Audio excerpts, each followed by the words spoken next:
Hey everyone, and welcome back to Bentley Davy Tutors. Today we're going to talk about JFK and the 1960s.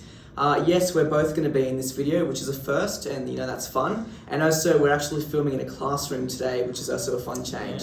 Also, before we start, we wanted to welcome any new viewers in this new year, and we hope that you've had a good start to your school year this year. This is where a beep sound would go, but that's far too professional for us, so we'll settle for this instead. Alright, so we've had a quick room change. We got kicked out because Jeremy was making a lot of noise.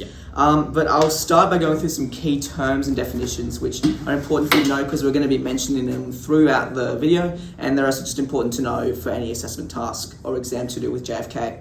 So firstly, communism, and communism supports the idea of a society based on equality, achieved through social ownership and regulation by the community as a whole.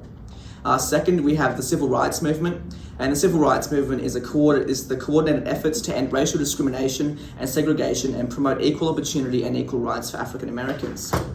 Thirdly, there's capitalism. Capitalism is an economic system in which the means of production and distribution are privately or corporately owned.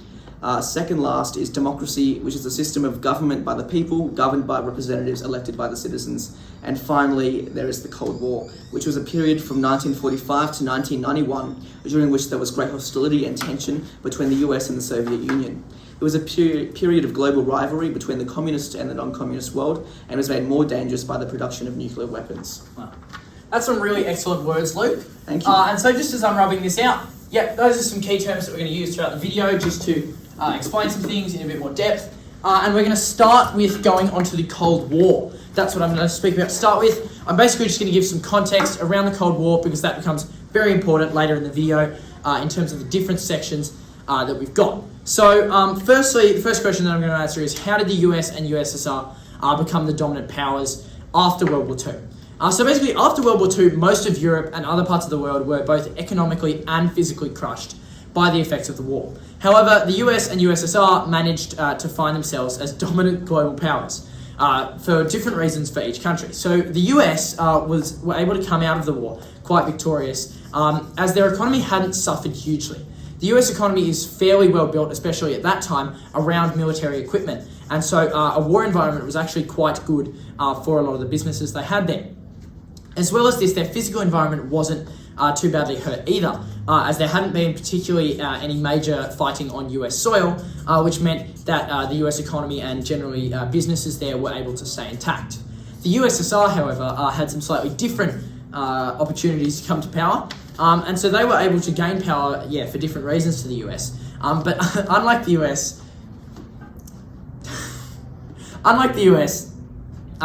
their economy was hurt quite badly because they had a significant amount of loss of life during the war, losing about 25 million men. As well as this, there was a lot of fighting on Russian soil, which would have hurt businesses and buildings and infrastructure generally in those areas, which would have cost a lot to rebuild. However, because of communism's policies on basically the people coming together to have one sort of purpose, as well as the USSR's size and size of military, they were able to quickly come in and they were able to take control of Europe, specifically militarily, and they were able to have basically the military that controlled Europe, and they were able to keep that control over the course of the Cold War. Now the second question I'm going to look to answer is what led to tension between the US and the USSR after World War II, because that's important to knowing why there was actually fighting. Now, the main tension came between the US and the USSR because of different ideologies. The USSR is a communist state, as Luke spoke about before, which is something that is in complete contradiction to the US's traditional capitalist stance. This caused almost all of the tension between these two countries because at a basic level, their ideologies were completely different. However, fights over the division of land in Europe and proxy wars around the world also contributed to these tensions over time. Now, finally, I'm going to speak about some of the significant developments and events that happened in the Cold War up until 1963, which was, of course, when JFK was assassinated. Now, I will go into a lot more depth about these events later, but the Cold War compounded in events such as the Bay of Pigs crisis, the Vienna Summit, the Cuban Missile Crisis, the Vietnam War, the space race, and the Berlin Crisis. And these events raised tensions between the two powerhouses and brought the world into situations of high levels of danger. This context around the Cold War should help you in understanding more about conflicts and issues that JFK faced during his presidency. Alright, so next I'm going to talk about the key issues that dominated JFK's presidency. So the key domestic issue which JFK faced was the civil rights movement. And as I talked about before, the civil rights movement was about giving African Americans equal rights and equal opportunities in America. The civil rights movement at the time was one of the most volatile and controversial issues. Kennedy's presidency was affected because he had to devote a huge amount of time and effort focusing on this huge issue at home, while also at the same time trying to deal with the issues he was facing overseas, as Jeremy sort of touched on and we'll talk more about later. That was the first question about how that affected his presidency, and the second part is about what was happening in terms of the civil rights movement in 1963. So the civil rights movement started to pick up speed in the early 1960s. During this time, there were sit-ins, strikes, and also freedom rides. Freedom rides were pretty much civil rights movement activists who rode on buses through America protesting for civil rights. In 1963, one of the major civil rights events was when 2 black students enrolled into the University of Alabama. President Kennedy was forced to send the National Guard to Alabama in order to ensure these students' safety. I actually did that, but I'll top that later. Kennedy was sympathetic towards the civil rights movement, but he was also definitely aware of the political risk involved in him doing any drastic change.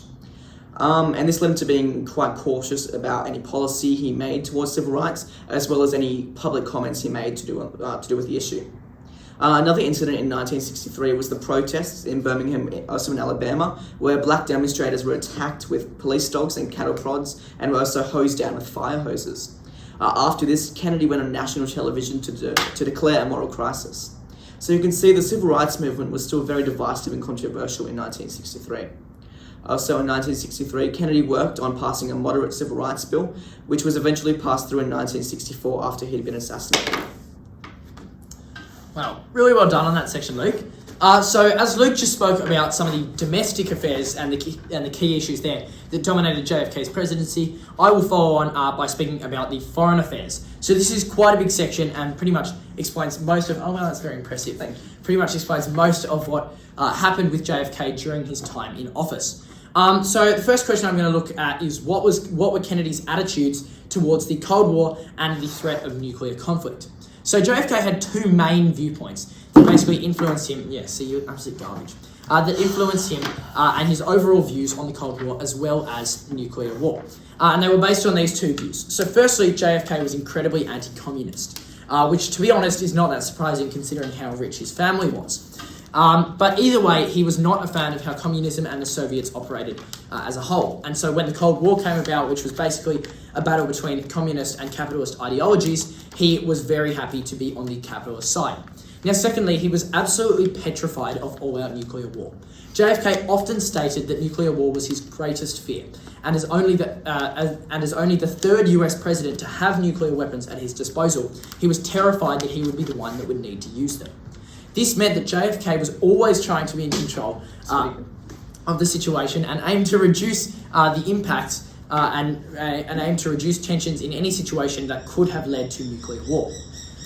Now, the second question I'm going to look at is how did Kennedy deal with some of the following issues which I discussed before in his presidency.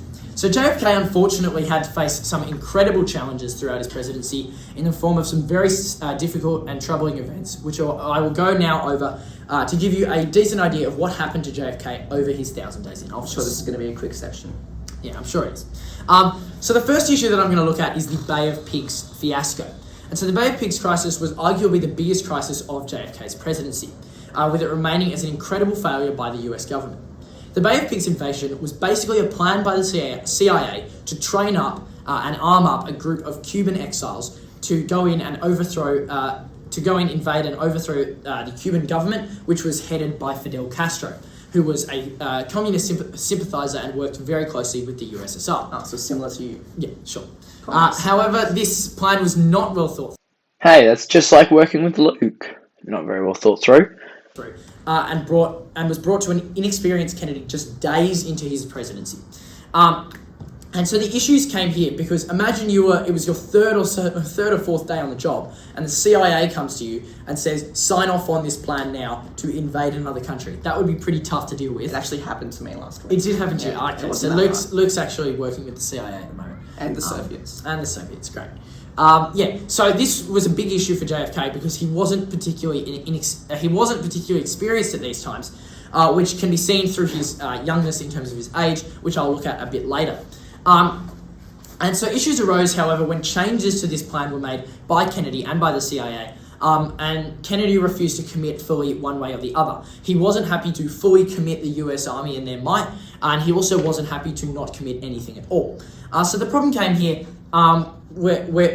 the problems came here as we ended up with a pretty much half-baked plan, which quickly failed after the Cubans got word of the plan, quickly wiped out all of the small air force that was provided by Kennedy, and captured all of the invaders. This left the US looking incredibly weak and powerless against the Cubans and the Soviets. So the second major event of Kennedy's presidency, which unfortunately was another failure for him, was the Vienna Summit. So the Vienna Summit was another problem for Kennedy, as this was his first official meeting with President Khrushchev of Russia, who is somebody who we will speak a lot about throughout these next couple of sections. And so during this meeting, the two didn't have many huge agendas, but their ideas were to discuss the ideas of nuclear war and nuclear weapons and the testing of nuclear weapons, as well as the idea of war over Berlin. No decisions were made on either, and the latter becomes arguably worse, as the two openly discuss all-out war over Berlin, which completely terrifies JFK, as we spoke about earlier. And as well as this, JFK makes the mistake of admitting to Khrushchev that both the USSR and the US are on even footing in terms of how many resources they have available to them in terms of military might and all that sort of thing. And so basically, JFK is just giving Khrushchev absolutely everything here. And JFK is disgusted with the fact that these two men can be there openly discussing nuclear war over Berlin, just in these polite discussions. Now, the outcome of this is that Kennedy is given an ultimatum by Khrushchev.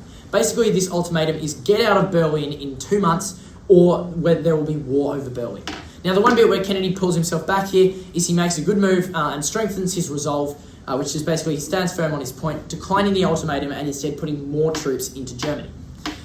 The next event that I'm going to cover is the Berlin crisis, which is what we just spoke about there. And so another one of the unfortunate crises for Kennedy came here in Berlin. So basically, after World War II, Berlin and Germany as a whole were divided between Britain, France, and America, and then one side was given to the USSR, with one side being communist and the other being capitalist. And so the problem for the Soviets was while no one was legally allowed to leave from East Germany, which was the side that they controlled, huge numbers of people were able to travel from East Berlin freely to West Berlin, which was technically part of West Germany, and was then able to go on from there to other places. And so basically this just became a big leak for the Soviets, with loads and loads of people fleeing through West Berlin. And this looked terrible for the Soviets and communism as a whole, because if the idea was that communism was so good, why are all these people trying to leave? And so the crisis occurred here in two main areas. Firstly was that initial discussion of war over Berlin, which we were discussing before in terms of the Vienna Summit. And the second was the building of the Berlin Wall, a major inhibition on freedom for those in Berlin. However, Kennedy acted on this by supporting those in West Berlin who were, the East Germans were trying to trap them in and not give them any supplies. And Kennedy supported them with an airlift of supplies, which the Germans didn't, and the Soviets didn't think he would do because it was incredibly expensive. But Kennedy showed his strength here and chose to do it anyway. Okay, I'm just going to clear up what I was saying just here. Basically, the East Germans put up a wall to keep their people in, but then what it also did was it trapped any supplies getting into West Berlin because it was in the middle of East Germany, and then there was a wall, they couldn't get anything in. So JFK battled this by airlifting supplies in, which was incredibly expensive, but he still did it anyway, showing his support for West Berlin. And then he also put on particular pressure to the Soviets to take down the wall. Now, the next major event here, we've only got a couple more to go, was the Cuban Missile Crisis. Now, this occurred when the Soviets chose to put some missiles in Cuba as a response to the US missiles in Turkey. And the idea here is that both missiles in Cuba and Turkey could attack the US and the USSR's mainland respectively. Now, the US felt personally attacked and threatened by this move, as it was in direct threat to them, and also went against something called the Monroe Doctrine, which was an idea that they had that no foreign powers could come in and infiltrate both North or South America, as the US basically believed that that was their area which they were able to take care of, and nobody else could come in and do anything about it, which was a bit dodgy, but anyway, that was their belief. And so they quickly went into panic talks. Now, they discussed three potential options. These were, firstly, an airstrike on Cuba and a full invasion, secondly, a naval quarantine of Cuba, and thirdly, international pressure. Now, as they didn't know much about the operational status of the missiles, JFK had to make a crucial decision here. And in the end, he made the smart call to use a naval blockade, which was able to limit some supplies from getting into Cuba. However, this didn't get anyone out of the woods, and because of the limited communication between the leaders, the only communication that they had was through the sending of letters, which, as we know, is not incredibly efficient at all. Now, the crisis was eventually avoided when Khrushchev backed down and bailed into the pressure and ended up removing these missiles from Cuba in exchange for the removal of missiles from Turkey. However, what he didn't know was that these missiles from Turkey were already going to be removed, and so this was seen as an incredible victory to JFK and made the USSR look very weak. And Khrushchev was removed from office not long after.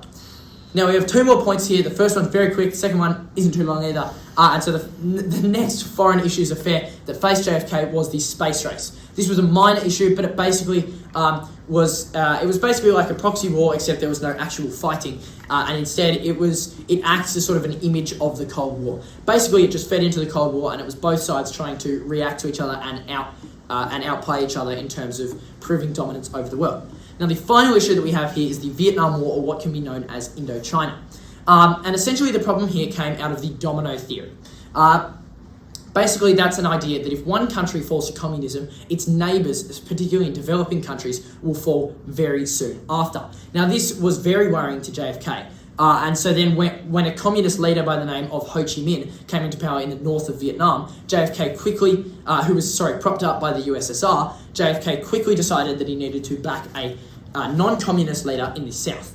Now, this conflict was fueled by the Cold War and ended up being a humiliating defeat for the US, putting everything here very simply. However, JFK was only there for the start of the war, and his only main decision was sending in more and more military advisors to help out the South. But many of the issues that came for the US during the Vietnam War did not come during JFK's presidency, which means that we have to attribute some amount of blame, but not all of the blame of the Vietnam War, onto him. So that's all I've got there for the foreign affairs, and Luke will now go on to JFK's assassination and some more things about JFK generally. Is that really all you had? Yeah. I feel like there was going to be more. Yeah, so as Jeremy said just then, this last section's about sort of his assassination and also about his success as president. So firstly, who was JFK and why was he assassinated? Well, if you really need us to still answer that first part of the question at this stage of the video, you're probably going to fail anyway, so you may as well just click off. But for those of you who want to stay and are really struggling, in short, JFK was the 35th president of the United States of America. He served as president from 1961 to 1963 when he was assassinated. JFK was assassinated on the 22nd of November 1963. And the official report says that he was shot by a sniper 3 times, twice in the head and once in the neck. I say the official report because there's a lot of controversy around how he was killed, and ideas about who killed him, the gunman, how many gunmen there were, and other conspiracy theories like that. The main points of these conspiracies is that in the Zapruder film, which is the video of JFK being assassinated, his head jerks forward. Welcome back. His head jerks forward after one of the shots, and then his head jerks back after the next. And this shouldn't happen if there was only one gunman shooting him, because his head wouldn't jerk the opposite direction if a shot was coming from the same direction. Anyways, yeah, it's really a pretty picture. Anyways, he was assassinated in Dealey Plaza, which is in Dallas, Texas. And this is important because he wasn't very popular in the southern states of America because of his views and actions around the civil rights movement. In fact, there was such a safety risk of him going to Dallas that some of his advisors warned him not to go as someone would try and kill him. So pretty much it seems as though he was assassinated because of his actions and stance on the civil rights movement, which made him very unpopular in the southern states of America. The second question is, why was Kennedy seen as an unusual candidate? It's a pretty short point. So Kennedy was seen as an unusual candidate because he was quite young to become a president. He was only 43 when he was inaugurated, and some people thought this may have been a downside, as he may not have had much political experience or connections which Nixon had, who was older and he may have. Secondly, he was the first Catholic president, which is a really fun fact. The third question is about why was Kennedy's presidency controversial, and Jeremy will answer that one. Yeah, so basically, as Luke is actually unqualified to speak about this topic, I will have to discuss this bit. But basically, why Kennedy was sort of... So the question here, as Luke just said, but I have forgotten because I don't like to listen to him, is why was Kennedy's presidency controversial? And so what I'm sort of going to speak about here is something called the Kennedy myth. This is more so about Kennedy, the idea that Kennedy was an incredible president and that pretty much he could do no wrong in the eyes of the public. And so I'm going to speak about how this, I'm going to speak about some different concepts of his character and his presidency, and then maybe why these aren't so true. So firstly, and a lot of this is going to be speculated, but yeah, it's just some viewpoints either way. So firstly, a big part of Kennedy's character is that he was an intellectual, that he was a strong decision maker and a strong writer, having one of his, he went to Harvard and he had one of his books win a Pulitzer Prize. However, some harsh critiques of Kennedy say that it's very likely that Kennedy's award-winning writings were actually not written by him, and some people close to the situation say that when the writings were handed to them, they looked like absolute pieces of garbage, and that there were actually ghostwriters and other people who helped the president in order to write these, which would then allow them to win these awards. So another thing was that he was sincere and that he really cared about the population and had strong beliefs. However, a big criticism is that he actually only really cared about his dad's belief. And so the Kennedy family was a very influential family in the US. And basically, there were a lot of criticisms that his dad had strongly influenced a lot of his policies throughout the war. And that he pretty much just did what his dad said. Another big thing was that Kennedy was a war hero. So there's a classic story about how he saved lives. After his, after his ship crashed, he was able to save some lives, and then he showed some courage and he won some medals, and also that he'd volunteered. However, there are criticisms that JFK should never have actually gone to war, as his father had gotten him out of military service, but then had to bend the rules to get him back in. And then also there are some questions that can be asked about. Yes, he did save lives because his boat had been torpedoed, but there are some questions as to why his boat had actually been torpedoed, as to if he had been careless in that regard. Another one of the big things that we've got here is that Kennedy was fit and vigorous. Basically, because he was so young, there was the idea that he was sporty and young and he was fit, and also because he'd been a soldier. However, this whole sort of point is very untrue. Kennedy had chronic back issues and chronic back pain throughout the entirety of his presidency. And basically, he had to sit on a rocking chair in the Oval Office, and he was incredibly reliant on injections to deal with this pain. So basically, he actually was not very fit or vigorous, which goes against what some people often believe. Another point was that he was ethical, he came from an immigrant family, and that he had a lot of integrity. However, his family was tied to an awful lot of organised crime, such as the mafia, which sort of negates this point. And finally, there's the idea that he was the family man. JFK and his wife Jackie and their kids tried to put on the idea that they were like the perfect nuclear family, and he had a socialite wife and lovely children. However, he had an awful lot of affairs, which pretty much also negates this point. So that's sort of the idea around the Kennedy myth. A lot of these things are speculation, and a lot of the points for JFK are true. However, these are just some of the responses to some of the things that a lot of people commonly believe about JFK. Yeah, I'm sorry I made you listen to Jeremy for a bit more, but I think that is an important point to have down. Yeah. I don't have it written down, but I think another point that I'm going to touch on quickly before the next question is about JFK's presidency campaign. And the main point I'm going to talk about is about when he was campaigning on TV. And that's important because it was the first time that there was presidential debates being aired on TV. And the advantage that JFK had here was that he actually looked around the studio the day before. And this meant that he knew to look at the camera when he was talking, so it looked like he was talking to the people, while Nixon was talking to JFK. And also he knew what colours to wear for his suit so that he'd stand out in the background compared to... because it was black and white TV, it would stand out more compared to what Nixon was wearing. And people actually say that if you were watching the debate, that Kennedy would have won it, but if you were simply listening to it on the radio, then it sounded like Nixon had the better points. So the next point I'm going to talk about is to what extent was JFK a successful president? So my answer to this question is that he was as successful as he could be. JFK was president at a very difficult time, mainly to do with his stance on civil rights and that as an issue as a whole. And because of his pro-civil rights stance, he had some of the Southern Democrats, the people in his own party, uniting with Republicans in order to block many of his policies in Congress. So even the people in his own party were so against his pro-civil rights mindset that they pretty much betrayed him and stopped him from passing any life-changing or major changing policies. He still did manage to pass some policies, such as the Civil Rights Act of 1964. Even though he was dead when it was passed, he still was the one who proposed it. And as well as this, he also raised the minimum wage and allocated a few $1 billion to housing construction. So in his domestic policy, which can be grouped under the term the New Frontier policy, Kennedy was looking after people in a lower socioeconomic status, or if that word's too big, people with less money. And so because of all of that, I believe that he was as successful as he could be. The final point is just about what motivations could different groups have for opposing or even assassinating Kennedy. And this is again sort of to do with the conspiracy around Kennedy's assassination and who killed him and all sort of that stuff. So I'll go over two groups here, just quickly to finish off. So firstly, there's the Mafia. As Jeremy touched on before, John F. Kennedy Sr., JFK's dad, had ties with the Mafia and organised crime, and the Mafia were angry at JFK for allowing Castro to stay in power of Cuba. The Mafia had control of a lot of gambling rings in Cuba, which was a big source of money for them. And when Castro was in control, he took over these rings, so the Mafia lost a big source of money.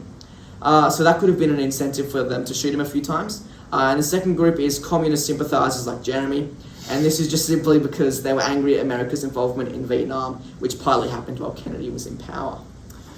Wow, well, I think that's probably some of the best work that Luke has ever done, which really shows how poor his work normally is. Now, just with some of those last couple of points there, they are quite opinion-based, especially that point on how successful JFK was as a president. So as we always say, make sure you do your own research and come to your own judgment. But this is just purely what we believe based on the information that we've looked at and our personal beliefs and opinions. Now, just before the absolutely cracking outro starts, I would just like to make a quick comment on this video. So, this was our first time pretty much being in a video together and delivering the information together. And so it was a bit rough for the first time. I know for the majority of the video, one of us looks incredibly bored while the other one is speaking. Maybe if we were better at our jobs, then we wouldn't be as bored. But we will be workshopping this idea over the next couple of videos because it worked quite well. But yeah, we will try and improve. So sorry for looking so bored.